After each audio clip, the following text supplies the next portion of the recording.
Disguised as a homeless woman, the wealthy man's daughter decided to follow her husband. But upon seeing an overturned coffin on the riverbank, Elizabeth Gomez couldn't quite grasp how she had lost control over her life. Just a few years ago, her beloved father was still alive, and everything seemed clear. She helped him manage the family business, and then Nicholas, a diligent newcomer, started catching her eye more and more. "Elizabeth, I made you some tea."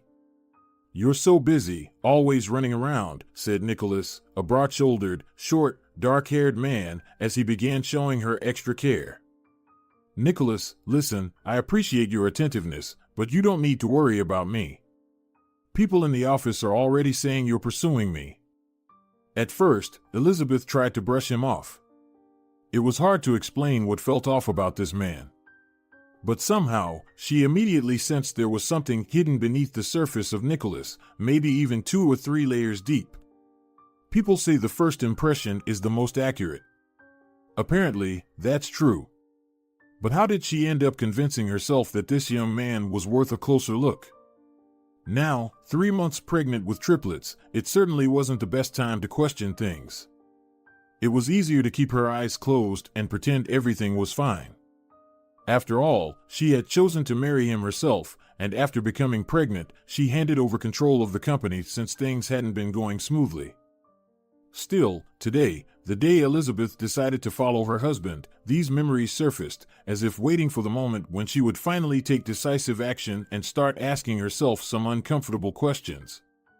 Elizabeth glanced in the mirror. Her disguise was flawless.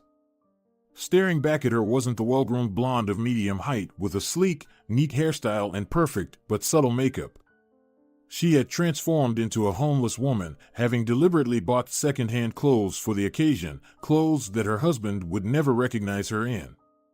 Worn-out autumn boots practically screamed that their owner was indeed down on her luck. She had even cut and dirted the clothes and boots, rolling them in a sandbox far from home so that the neighbors of their elite house wouldn't think she had lost her mind. Foundation 2 shades paler than her skin made her face look sickly, and her once lively brown eyes were lined with pink pencil, now appearing inflamed.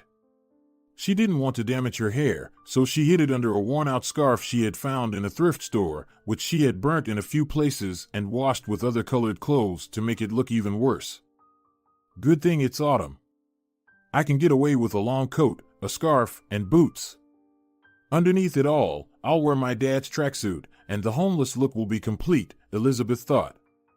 It was her father's tracksuit that had sparked the idea to finally uncover the truth about her husband and see everything with her own eyes. Nicholas had said 2 weeks ago, "Listen, Elizabeth, let's clear out the room where your father used to stay when he visited.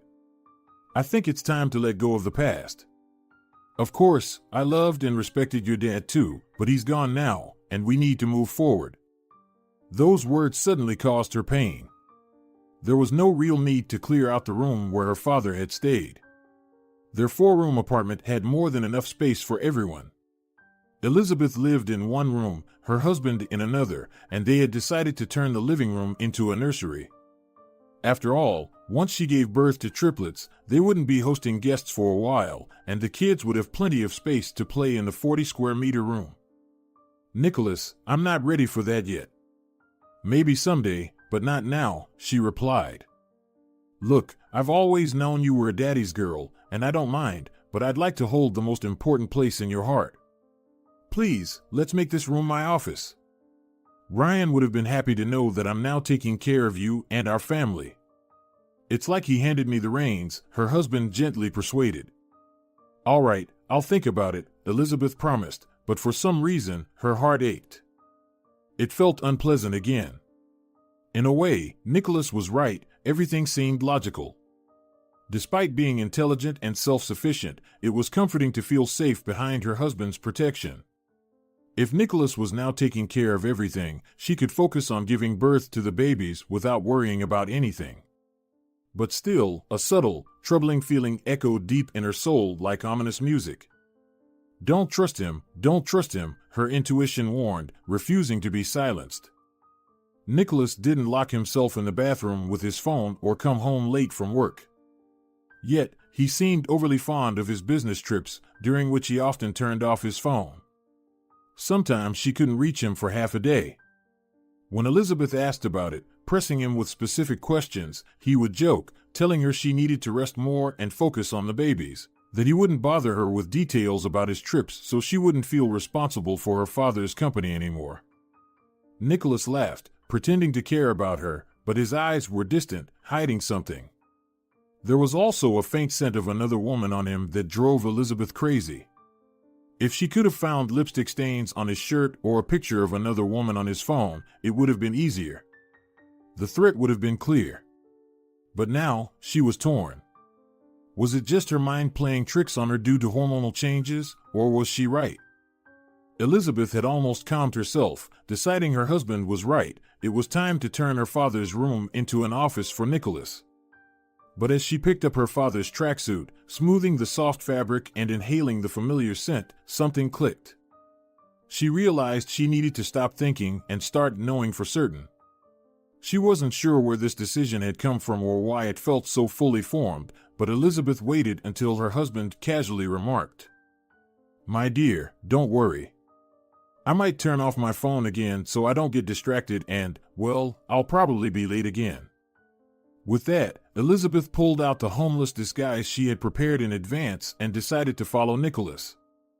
It was still relatively early, but as she descended in the elevator, she ran into their neighbor.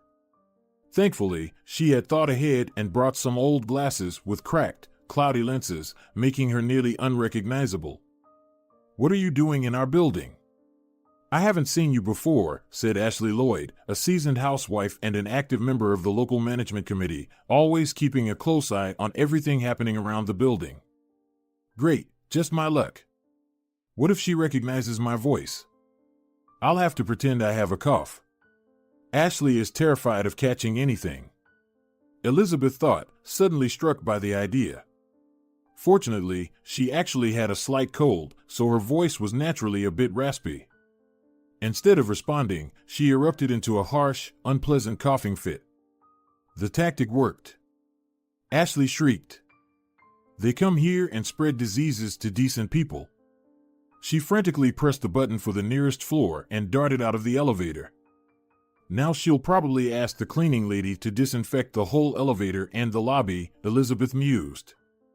Many of their wealthy neighbors were afraid of poor people, the sick, or those from outside the city.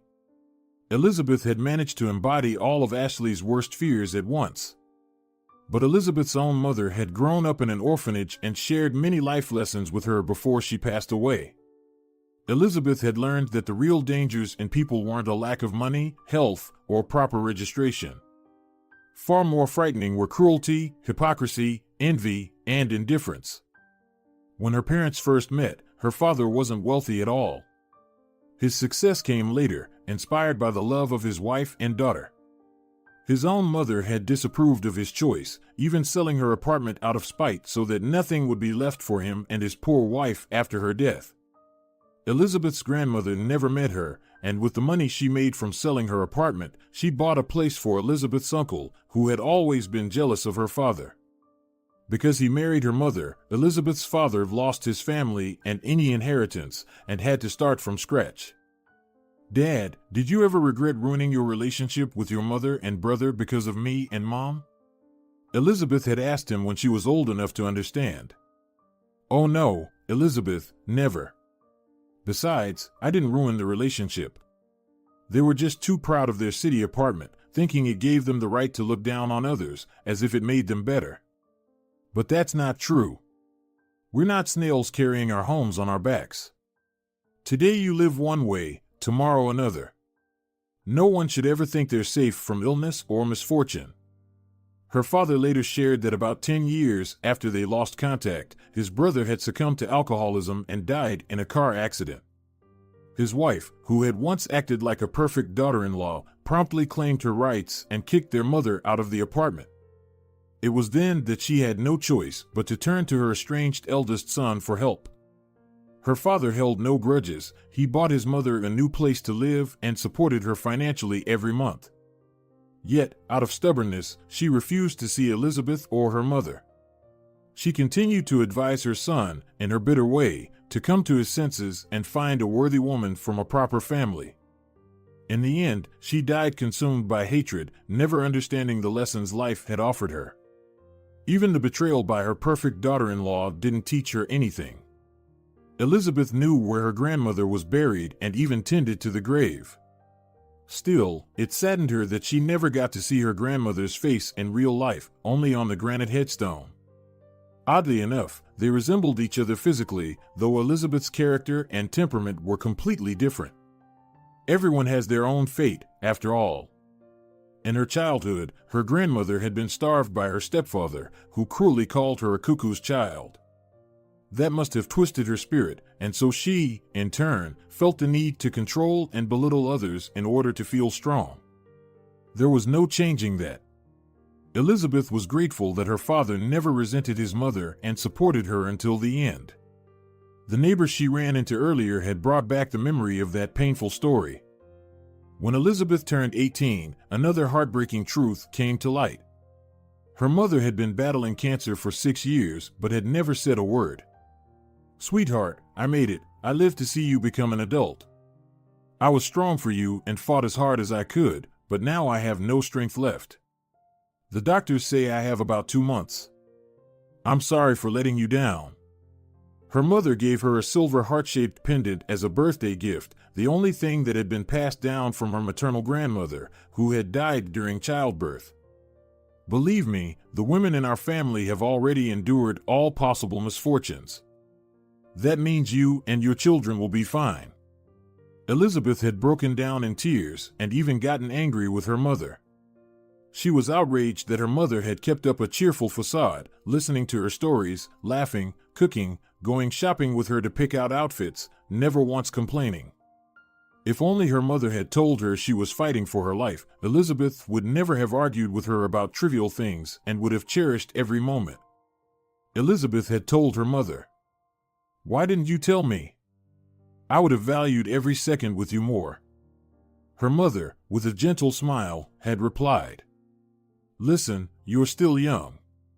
When you're older, you'll understand why I wanted you to remember me, not my illness, but the real me." Only after her mother's death did Elizabeth discover the full extent of her mother's daily efforts to appear healthy. Her mother had worn a wig and applied thick layers of makeup to hide her illness, even drawing on eyebrows and using fake lashes. For years, she had heroically fought her disease out of love for her family. And it wasn't until Elizabeth grew older that she understood her father had been just as heroic. He had known everything but kept his grief hidden to protect his daughter. At her mother's funeral, Elizabeth asked her father in despair, "Why did you both pretend for so long?" "There was no pretending," her father replied.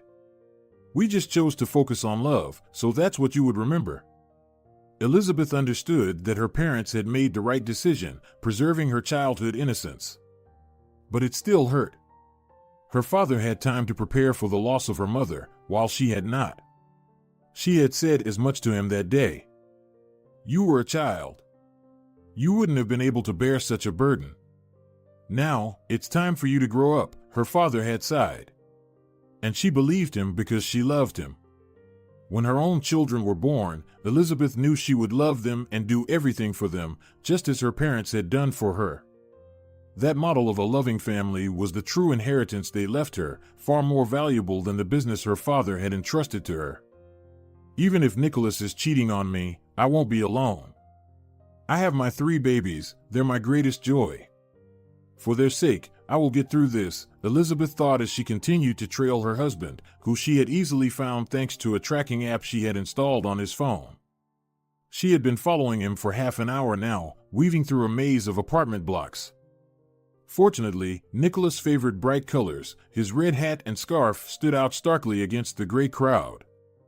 Elizabeth felt a little foolish, but she had made up her mind. She was determined to learn the truth today.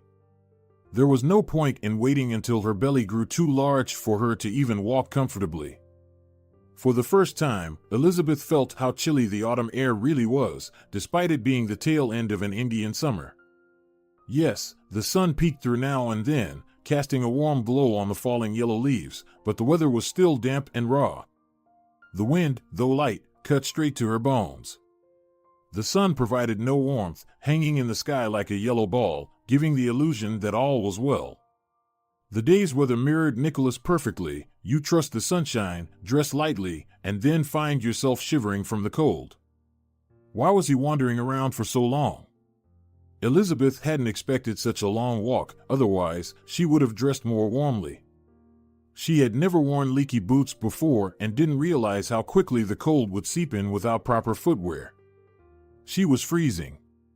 "Come on, go inside already," Elizabeth mentally shouted at Nicholas. As if hearing her thoughts, he slipped into the nearest apartment building near the riverbank. She hurried to catch up, just managing to stop the door from closing by wedging her foot in the gap. Inside, she heard the hum of the elevator. Nicholas was headed to one of the upper floors, though which one, she couldn't tell. There was nothing to do but step back outside and rest on a bench. A dull ache had begun to tug at her lower abdomen, and she felt like her body was falling apart. Nausea, never considerate of timing, chose this exact moment to strike, right when she was gripped by anxiety for the future and chilled to the bone. Why on earth did I get myself into this mess? I should have just hired a detective instead of trying to be clever, Elizabeth thought suddenly. She couldn't even understand why she had decided to uncover the truth herself. The impulse had come out of nowhere, and now she was paying the price. She hadn't learned anything yet and had no idea what to do next. She couldn't call a cab looking like this, and waiting for her husband was pointless. If he could switch off his phone for half the day, it wasn't likely that he was just out getting fresh air. At least now she knew he wasn't going to some remote warehouses out of town like he'd been telling her. That excuse about poor cell reception was a lie. Most likely, it was about a mistress. What other reason could he have for sneaking off? He wasn't secretly visiting a sick friend, that's for sure. Still, anything was possible. She needed to be certain before making any final conclusions. She didn't want to regret separating the children from their father over something trivial. For now, all her suspicions were just that, hypotheses. Elizabeth decided to clear her head and wandered along the riverbank.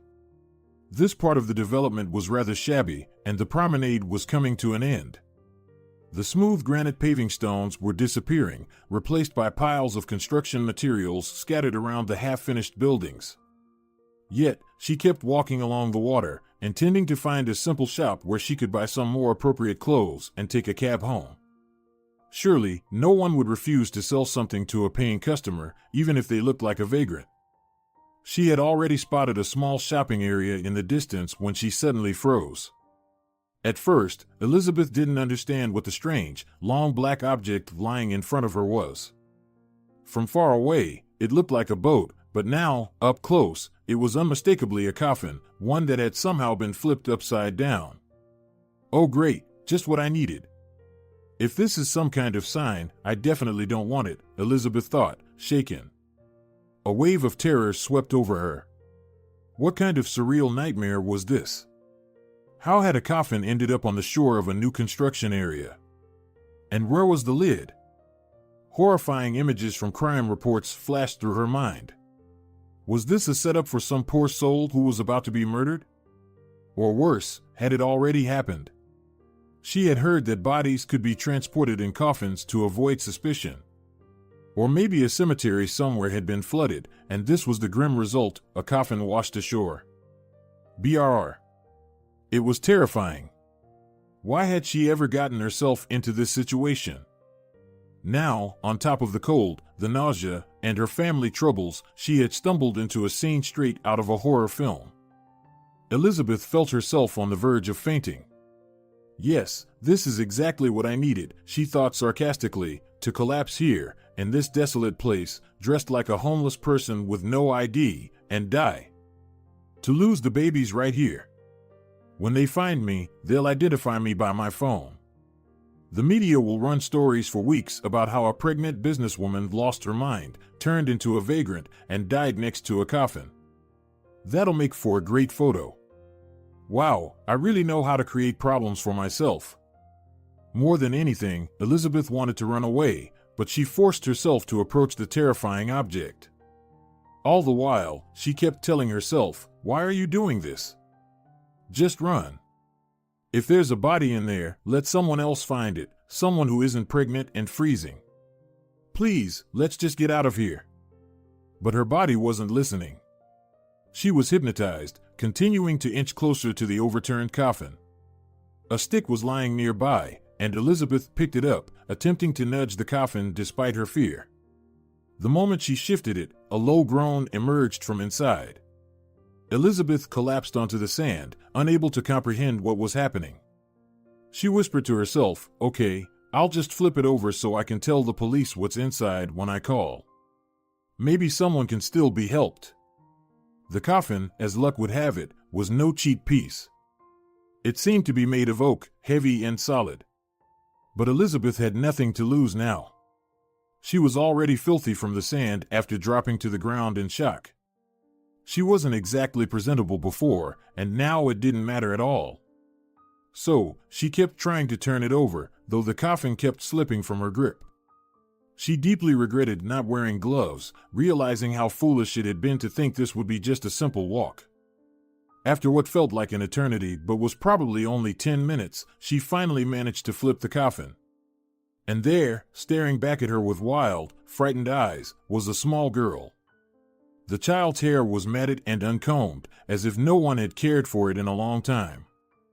In her arms, she clutched a large doll, holding it as though trying to protect it from the entire world. "Don't be afraid, I won't hurt you. What's your name?"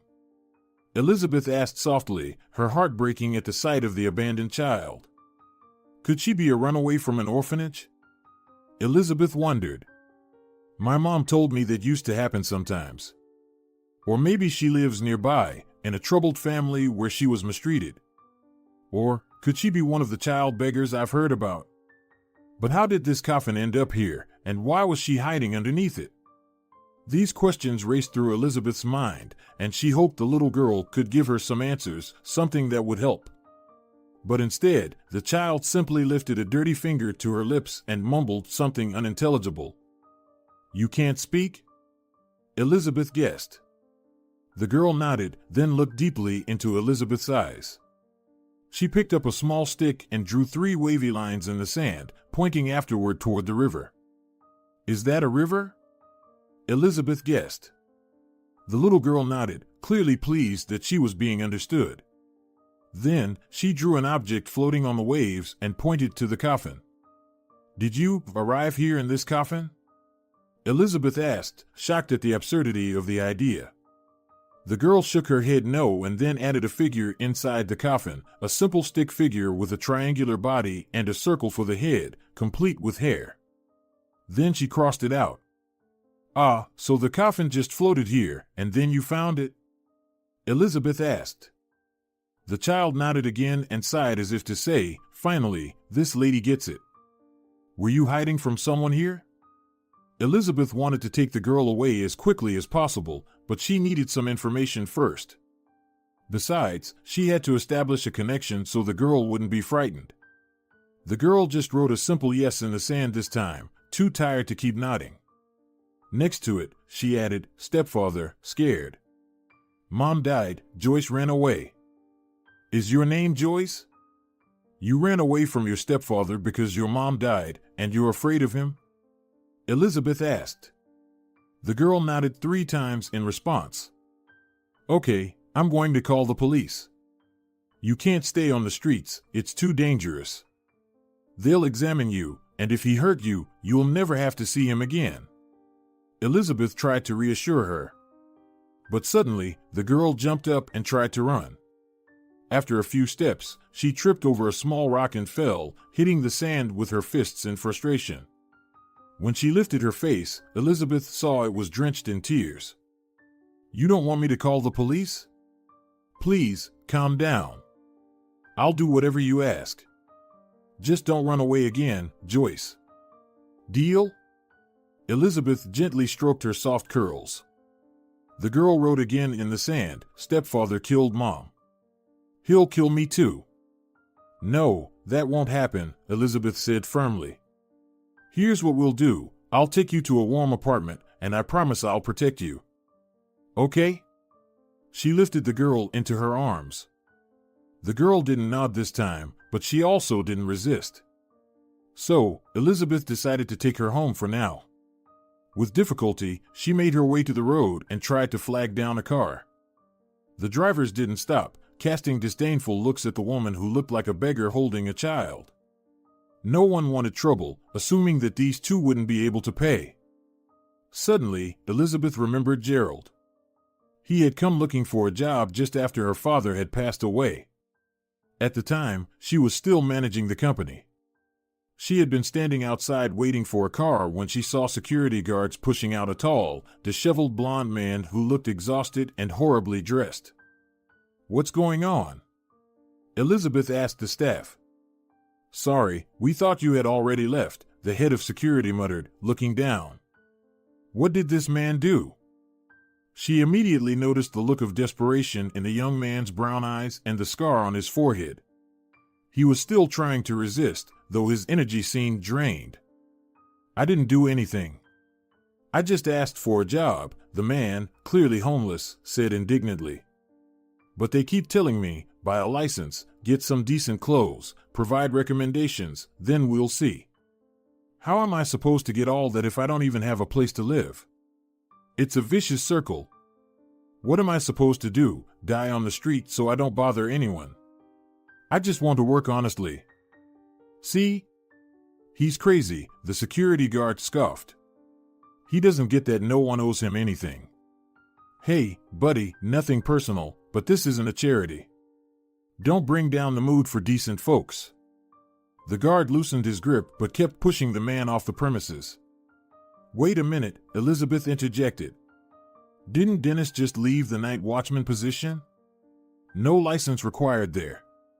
She turned to the homeless man and added, "But keep in mind, the pay's not great. Here's some money for clothes. Come back tomorrow." Her father had often said, "Trust people, but verify." This was her way of doing both. If he was a scammer, he'd disappear with the money. But if he genuinely needed work, he'd grab the opportunity. "Oh, you'll never see him again," the security guard lamented. "Maybe not," Elizabeth said calmly, "but if he comes back, let him stay in the staff room. There's a couch there." "Understood," the guard sighed. Everyone in the company knew it was as pointless to argue with the boss's daughter as it had been with her late father. Elizabeth was known for her stubbornness, but she was also fair and never treated anyone poorly. It was that moment with Gerald that Elizabeth remembered now. He had risen up since then, now working in security for the same firm. He'd even managed to buy a used car. Surely, he wouldn't refuse to help her out in her current situation. After all, walking home with the little girl in her arms was out of the question. The child was freezing even more than Elizabeth, and both of them were utterly exhausted. The walk would take at least 40 minutes, and that was at a brisk pace, something Elizabeth could not manage right now. Her belly was starting to ache again, and the last thing she needed was to trigger a miscarriage. Calling Gerald seemed like the perfect, timely solution. "Of course, no problem. I won't ask any questions. I'm grateful to you for life," Gerald said, smiling. He mentioned he'd arrive in about 20 minutes after asking his replacement to cover for him. Elizabeth couldn't help but think that the phrase "for life" had taken on a whole new meaning today. She had discovered a frightened little girl in what had been a coffin, truly a coffin of life. Once they reached home, Elizabeth offered Gerald some tea. He politely declined, saying, "No, really. I don't need anything. If you need any help, I'm always happy to assist. I'd even risk my life for it. You don't have to explain anything." "Thank you, Gerald. Please don't look at me like that.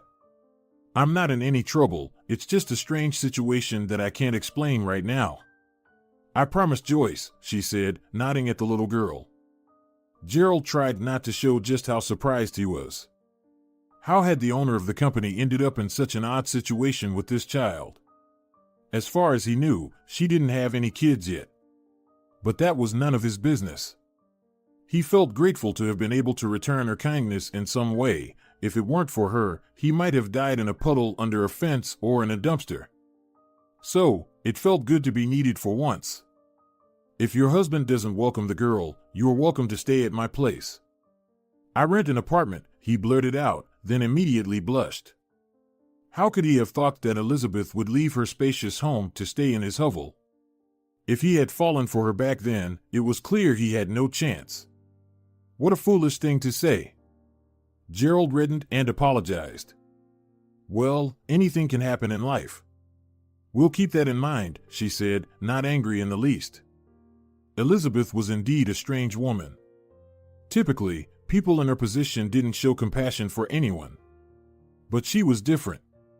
She had always helped any employee, regardless of their rank. Her husband, on the other hand, was a scoundrel. He stole money, and the company was declining rapidly. They'd cut a third of the staff, yet Nicholas kept buying more expensive cars. It was unlikely that his wife knew about all of this, but gossiping felt inappropriate. It had only been a few months. What would happen next with Nicholas? What if he truly drove his wife to bankruptcy? She might need help then. That's what Gerald had really meant. Still, it was no reason to frighten her. Gerald knew he might be mistaken. He hadn't studied economics, but he could spot a rogue from a mile away. Sometimes, that was enough. Gerald, call me if you ever run into any trouble. People should help each other, Elizabeth said as they parted ways. Elizabeth felt a pang of guilt as she apologized again for scaring Gerald with her appearance and potentially dirtying his car. But he only reddened further. Did it even matter if the car was dirty? Maybe he had been dreaming for a long time to do something for her. Sweeping out sand was hardly a problem, especially since he wouldn't even have that car if it weren't for her. Her homeless look hadn't frightened him at all. In fact, Elizabeth looked beautiful to him, even in her strange attire. But she had always been unique. So, Gerald just mumbled something vague in response and left. Who could tell such a story? Once Gerald was gone, Elizabeth took a bath and washed Joyce. She ordered several outfits and shoes in the girl's size from a quick delivery store. She didn't want to go anywhere. Plus, what could she dress Joyce in? They shared some tea together afterward, and Elizabeth watched with relief as the little girl ate with gusto, devouring her food. That was a good sign. The biggest challenge, however, was with the doll.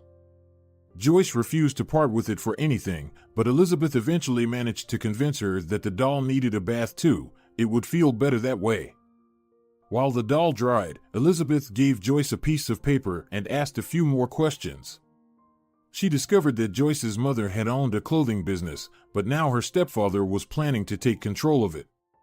Joyce suspected that he had poisoned her mother and would do the same to her. He had even threatened her when he was drunk. Elizabeth learned that the girl was 8 years old but hadn't been to school since her mother passed away. Her stepfather had switched her to homeschooling. Elizabeth couldn't tell whether Joyce had lost her ability to speak from birth or if it had happened after her escape or her mother's death. But asking too many questions felt risky. The child was already so tired. So, she tucked Joyce into bed and sang her a lullaby, reassuring her that everything would be all right for all good people, especially for Joyce. She prepared a room for the girl where her father had once lived, grateful that she hadn't had the chance to clean out the bed or convert it into an office for her husband. Well, now I know the name of her late mother, the name of that scoundrel stepfather, and even the name of the tailor shop. I'll find that lowlife and deal with him. But what to do about my husband? Corner him and ask directly what he was doing in that high-rise? No, that would be foolish. If he's cheating, he'll lie. I'll just act like nothing happened and come up with something about Joyce, Elizabeth thought. When Nicholas returned, she told him that Joyce was Gerald's daughter.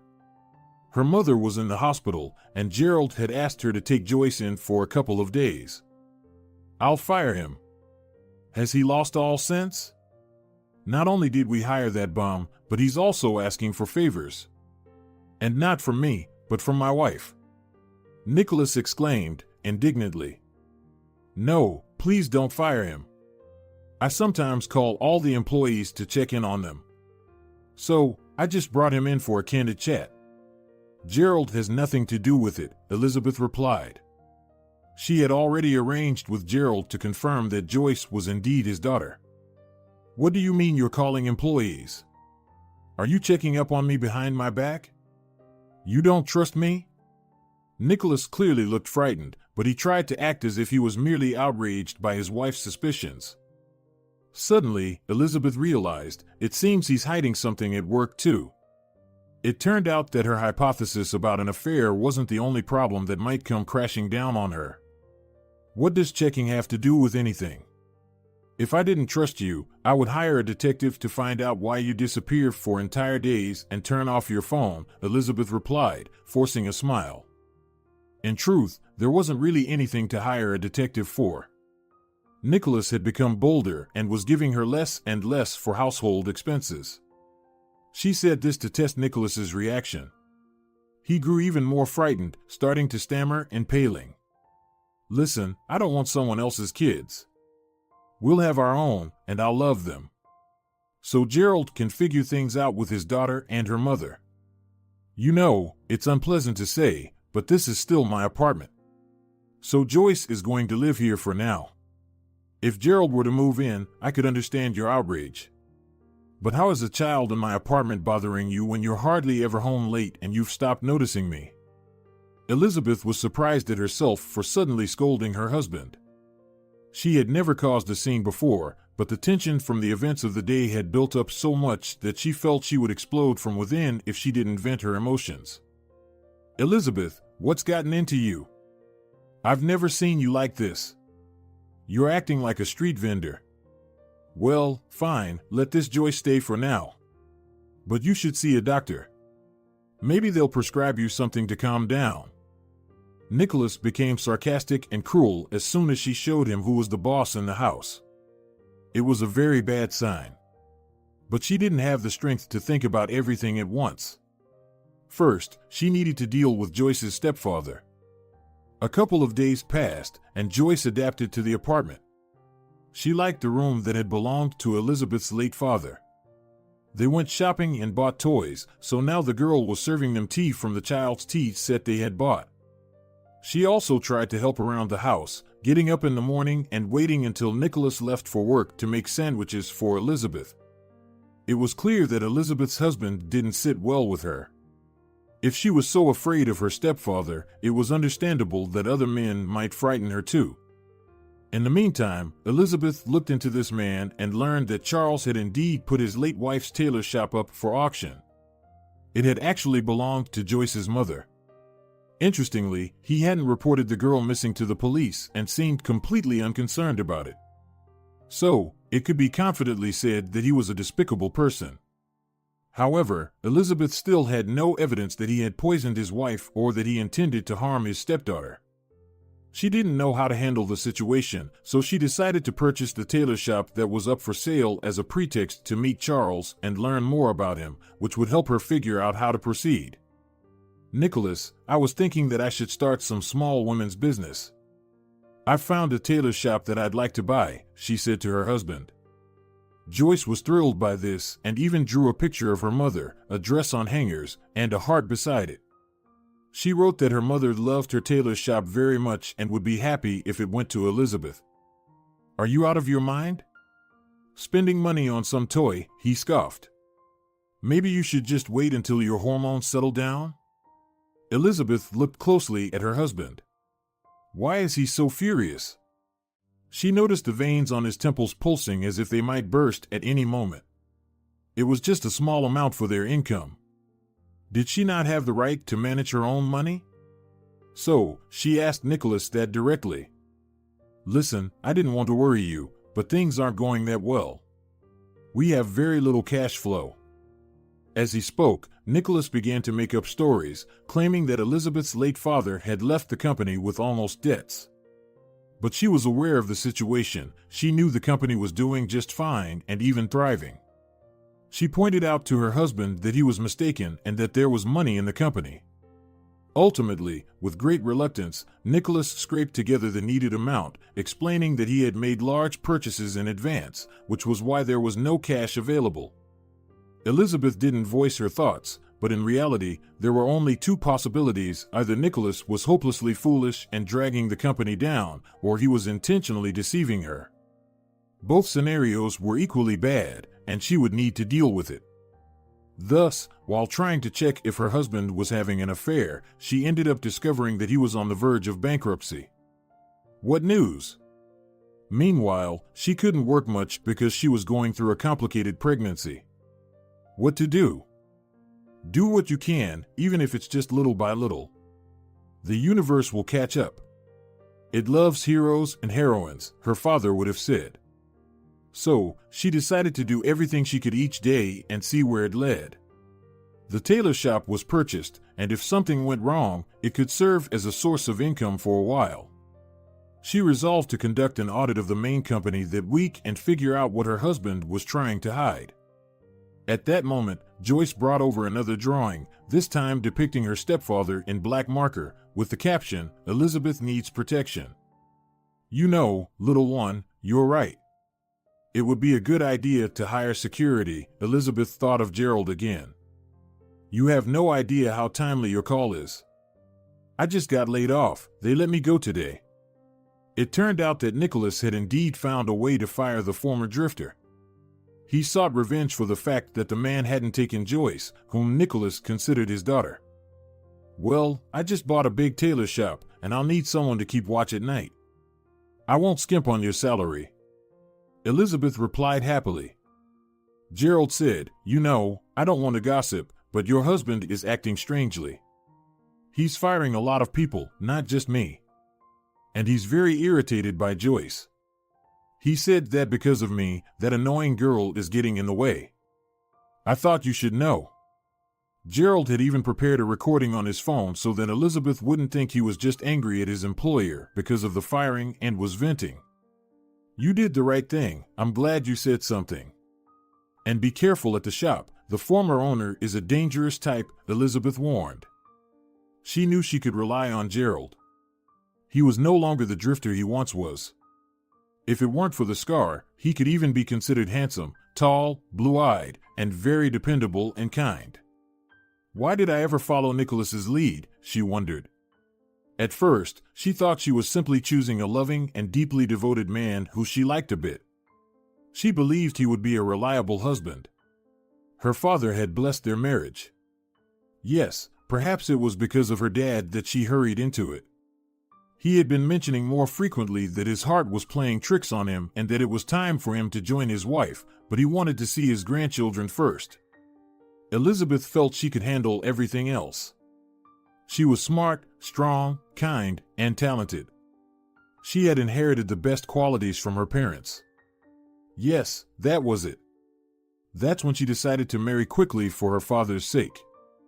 Nicholas was there, and she thought he was quite a decent option. Although there was something odd about him. But after all, there are no perfect people. "Dad, I've fallen in love with someone," she wanted to cheer her father with her marriage. "Really?" he exclaimed happily. "Yes, but he's not wealthy or successful, just a clerk in our company," Elizabeth said. "Well, this is a matter of experience. People are not judged by their money or connections either. I will accept any choice you make." "Do you love him?" her father asked. She was glad then that he had started to lose his sight shortly before his death, otherwise he would have seen right through her lie. But she said yes, she loved him, and her father was convinced that the heart does not deceive. Thus, she had trapped herself. She reassured herself that it would make things easier for her dad. After all, her father would not live to see his grandchildren or even hear about her pregnancy. He had gifted her this apartment before the wedding, and she had arranged a room there so that her father could visit often. Nicholas pretended to adore his father-in-law, as the old man had ensured his rapid rise up the career ladder. Still, he warned Elizabeth, "Daughter, I understand that traditionally, men have been the heads of families and all that. But believe me, there have always been all kinds of men and women throughout history. Your husband is an average man. Try not to relinquish full control." "Okay, Dad," she promised. Then, when she got pregnant, she hoped that her husband would support her for a short period. Although he was not the sharpest tool in the shed, it wasn't that difficult to keep a business afloat if only Nicholas had been a decent man. And now, it seemed that was far from the truth. Her husband had no intention of preserving the company. He was firing employees and siphoning off funds. All of this was done deliberately, as the results of the audit had shown. She was already considering discussing his removal from the company when, late one evening, Gerald called. "Elizabeth, there's a guy here trying to set the shop on fire. I've tied him up for now. What should we do with him?" "Okay, send me a picture." Nicholas hadn't returned yet, so Elizabeth figured she could rush to the tailor shop and decide what to do next in person. Of course. In less than a minute, she was looking at a photo of Joyce's stepfather on her phone.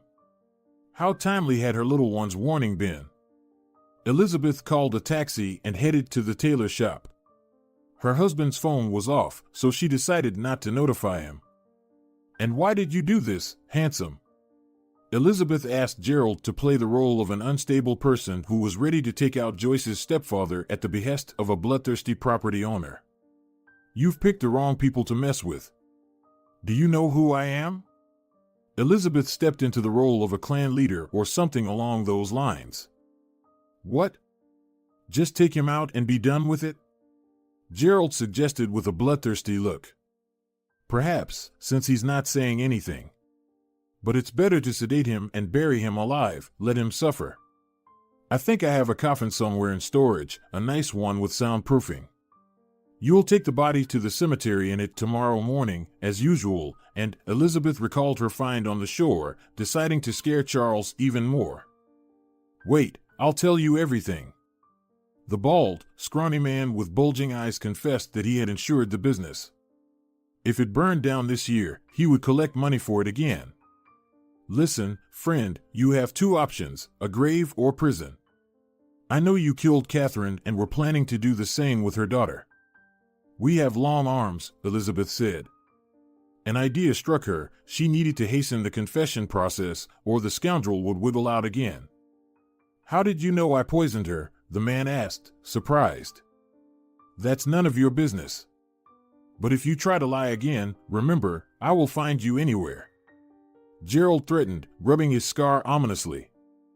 In reality, he had been beaten up while he was homeless, but with a little imagination, he could be mistaken for a thug, especially when he was diligently portraying a villain, like now.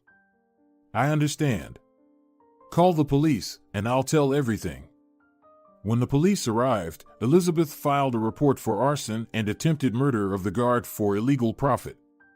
Gerald made sure that Charles didn't forget to confess to his wife's murder.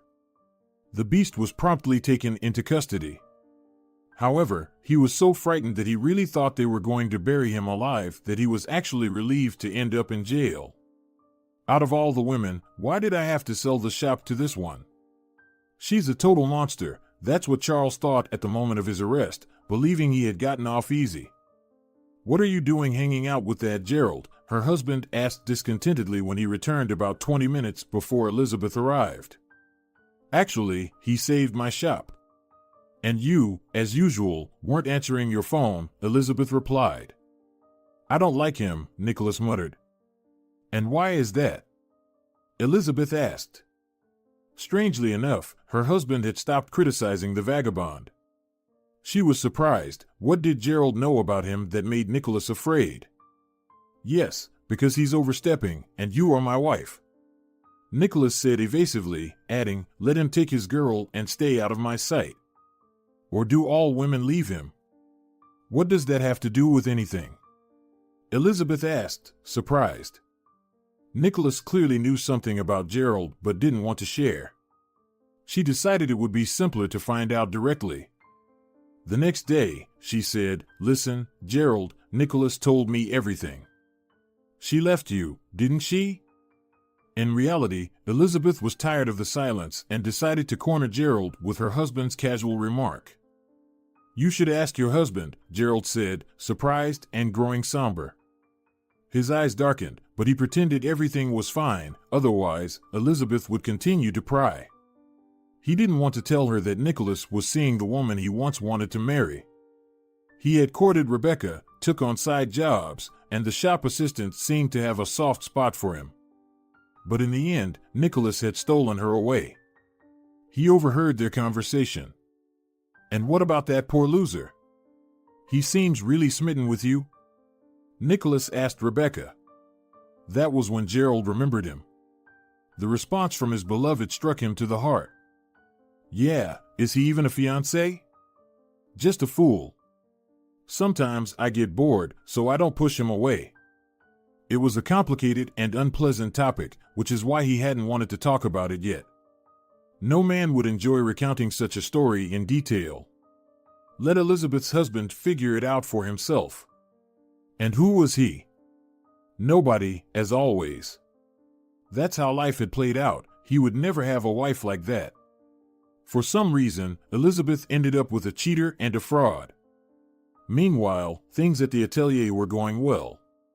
Even though Elizabeth was pregnant, her business acumen hadn't left her. Often, she brought Joyce to work with her so the girl wouldn't be bored at home. She expanded the staff, bought higher quality fabric, and good patterns. There were plenty of orders because she didn't mark up prices as much as other ateliers. Essentially, clients could order a complete set of clothing tailored to their individual sizes for just a bit more than they would pay in a store. However, they needed to buy a whole capsule, at least 20 items, and colors that the stylist helped select. It was genuinely a unique and advantageous offer. As a result, she managed to attract clients through word of mouth. Elizabeth had already spoken to her husband about how poorly he managed the company and that he needed to leave. He agreed but asked for some time to hand over the affairs. "Fine, take your time, but you've gotten bold, pulling money from the turnover of my atelier," she told him. "What? Do you really think I'm a cold-hearted fraud? I love you. I want to spend my life with you and our children." "I never thought you'd think of me like that," he replied. Elizabeth herself didn't understand how Nicholas managed to sweet-talk her like that. She was feeling unwell and wanted desperately to believe that he was just a bit clueless and not actually deceiving her. There was still no concrete evidence of an affair, so she decided to bury her head in the sand and let things be, at least until she felt better. However, her morning sickness served as a constant reminder that nothing was improving. She could end up in the hospital at any moment, and it was simply too dangerous to fight with her husband if it turned out he was a dangerous fraud. So, Elizabeth preferred to cloud her usually clear thoughts and not fully dwell on the unpleasant conclusions that were just begging to be drawn. This sometimes happens with women, especially when they're pregnant. They want to retreat into their little bubble and hope the rogues will temporarily become good and kind, allowing for a breather. Thus, Elizabeth didn't dare to confront Nicholas head-on. A week later, she was indeed taken to the hospital with the threat of a miscarriage. She could lose all 3 babies at once. At that moment, there was no time to think about infidelity or fraud. Meanwhile, Nicholas was rubbing his hands together. Now he had a fully functioning atelier, and that was quite convenient. Unfortunately for Nicholas, Elizabeth had appointed Gerald as the manager. Although Gerald didn't understand much about such large-scale operations, he made sure that nothing changed and that the business continued to operate as usual. Gerald, we should cut back on purchases," Nicholas tried to convince him. "There was no such order," Gerald replied curtly. "But you don't understand anything about business. My wife can't think straight right now." "You need to listen to me," Nicholas pressed on. "You don't understand anything about business either. Look at what you've done to the company. People have nothing to pay with. And that's just in 6 months." Gerald shot back. "How dare you? I will fire you," Nicholas exclaimed indignantly. The former drifter just shrugged. Whatever happened, happened, but he wouldn't let Elizabeth or her business be harmed. She had trusted him, and Gerald would not let her down. For the time being, he took Joyce with him, so the little girl was now going to work with him. Elizabeth didn't want to leave her child with Nicholas, knowing he didn't know how to care for the kids and didn't love the girl. Gerald seemed to be managing his responsibilities as a father. Joyce even wrote him a note saying, "You're nice, thank you. Take me to Elizabeth." Gerald hesitated. Should he do that?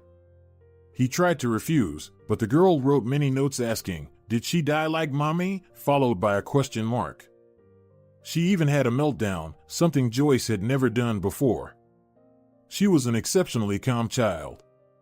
So, Gerald called Elizabeth to inform her that he was forced to bring the girl. Of course.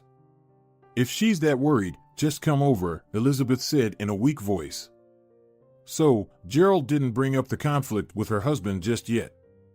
The little girl was tense. She had thought until the last moment that she was being deceived. She was sure that something was wrong with her kind aunt, who had saved her, or that perhaps she was no longer in this world and had gone to join the angels like her mother. Elizabeth recalled her own mother and, to hide her pallor, applied some blush and did her makeup. She even dressed up so that Joyce wouldn't worry about her anymore. "Are you alive?" To Elizabeth's surprise, the girl didn't need paper and a pencil. Joyce spoke her first words since experiencing her mother's death. Elizabeth held her close, crying tears of joy, and for a moment forgot about the dark clouds looming overhead. Meanwhile, Gerald, who had quietly returned to the atelier, overheard a very intriguing conversation between Nicholas and Rebecca. She had come to him, thinking Gerald would be away at the hospital for half a day.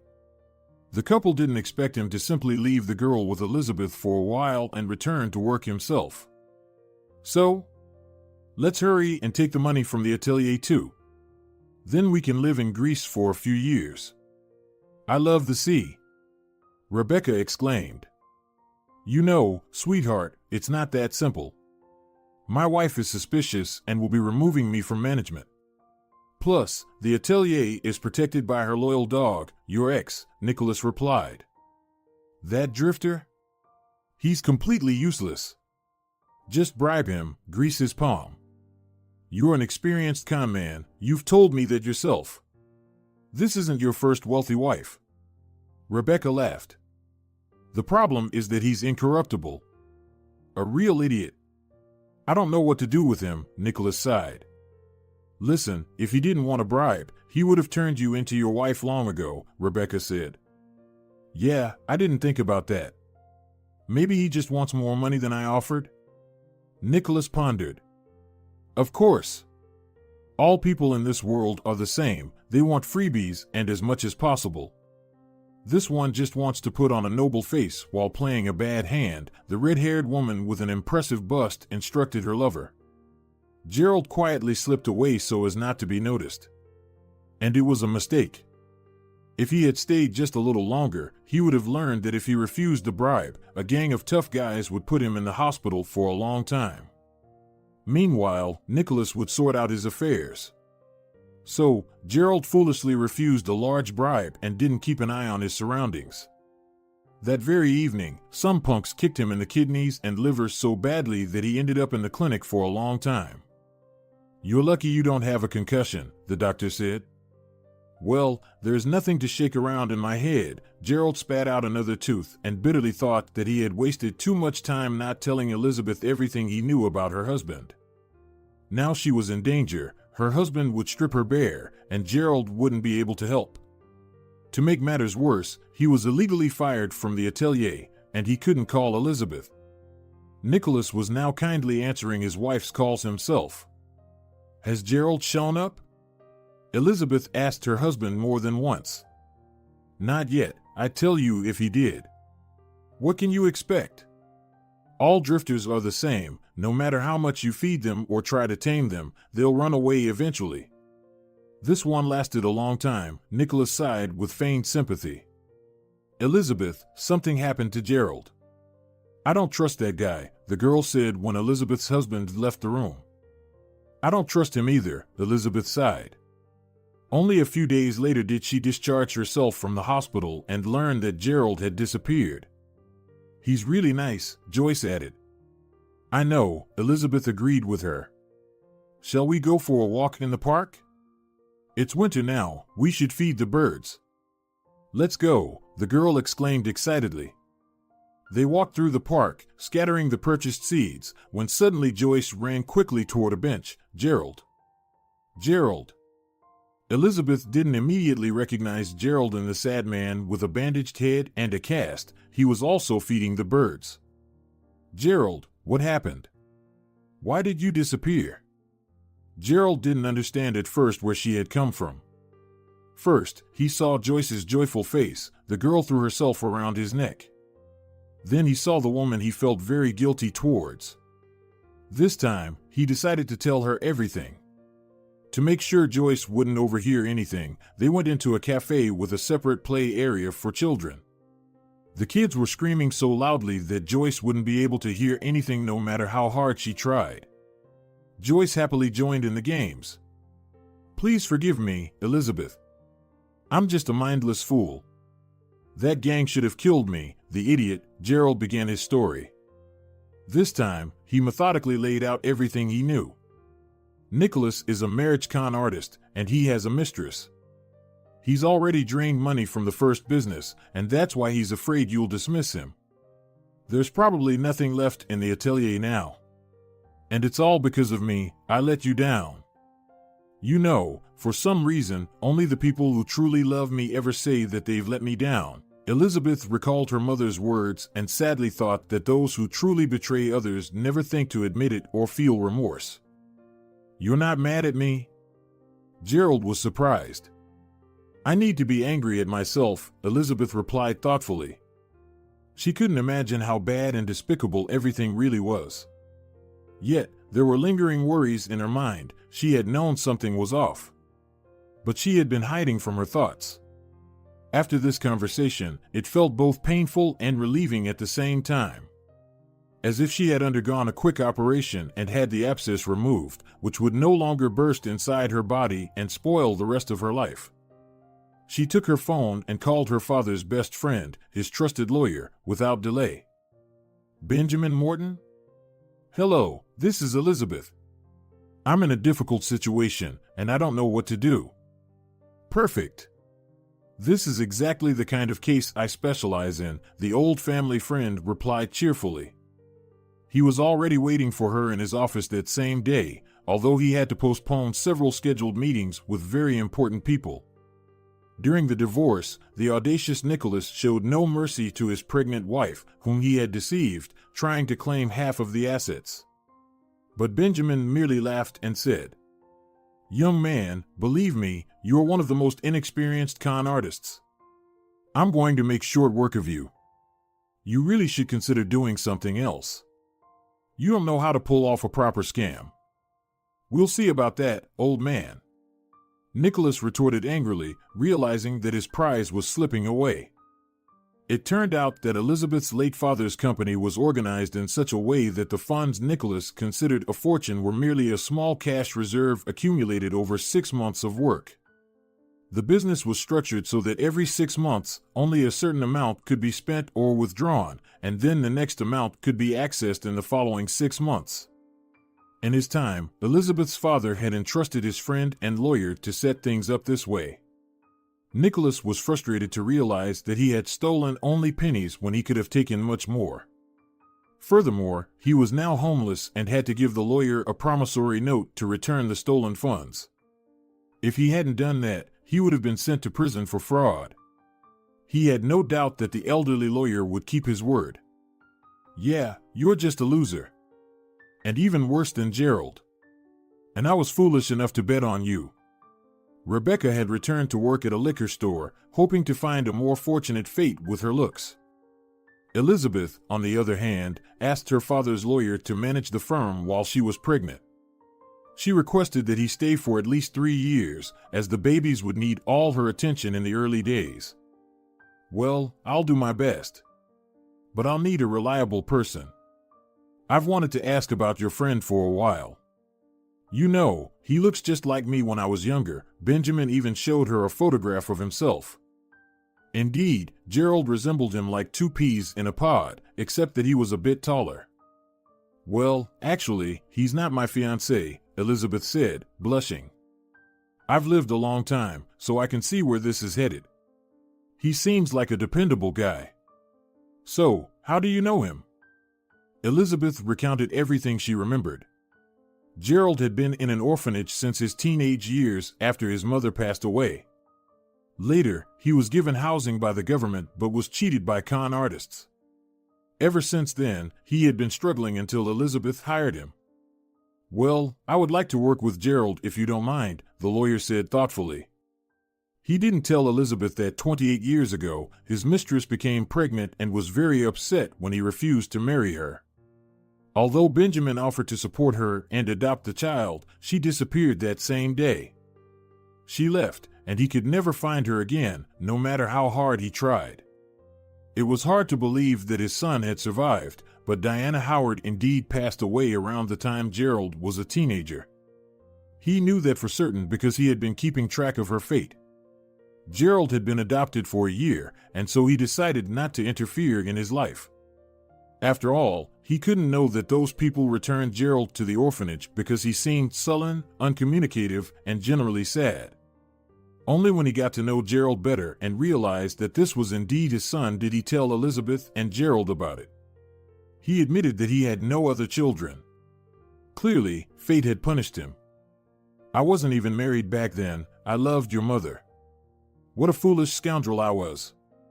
Benjamin lamented over his past sins. "You know, Dad, my mother was waiting for you to find us. Even on the last day before she took that bus to work and had the accident, she told me that if you ever found me, I should reconcile with you. We were both wrong, and we were young and foolish, making rash decisions. So, I will do as Mom asked," Gerald said. He believed there was no point in judging an unfamiliar person, as he had never walked in his shoes. This way, he had a chance to help Elizabeth. Gerald dreamed that they would adopt Joyce and he would marry Elizabeth, becoming a father of many. For such a future, forgiving his father was not difficult at all. Especially since Benjamin was genuinely remorseful and didn't seem like a bad person. A year later, when Gerald and Elizabeth got married, they adopted Joyce and were raising 3 healthy boys, Anthony, Christopher, and Jack. They were watching TV when the host announced that last year, a shipment of very expensive coffins made from genuine mahogany was being transported by ferry. Due to the negligence of a funeral service employee, the entire batch had floated away and scared the population for a long time. Almost everything had been recovered, except for one that disappeared mysteriously. The news was titled "The Coffin That Drifted Away." The host mentioned that this could also be seen as a good sign. Perhaps someone who saw that coffin had escaped death. "So, is this the one?" Gerald asked his wife, recalling that Elizabeth had told him about her encounter with Joyce. "Definitely. It seems the host is right. Who knows what Nicholas was capable of," she hugged Gerald. "I was alive then, but I might as well have been dead. My life had no meaning, so the coffin ended up being lucky for me," Gerald said. "Well, since we're so lucky, maybe we should have another little lawyer someday," he winked at his wife. "Well, we should wait a few years, but I'm not opposed to it. The doctor said I'm a lucky mom and can have many more kids." Elizabeth laughed. Gerald thought that whatever his wife decided, so be it. He already considered all 4 children as his own. If you enjoyed the story, please support it with a like and a comment.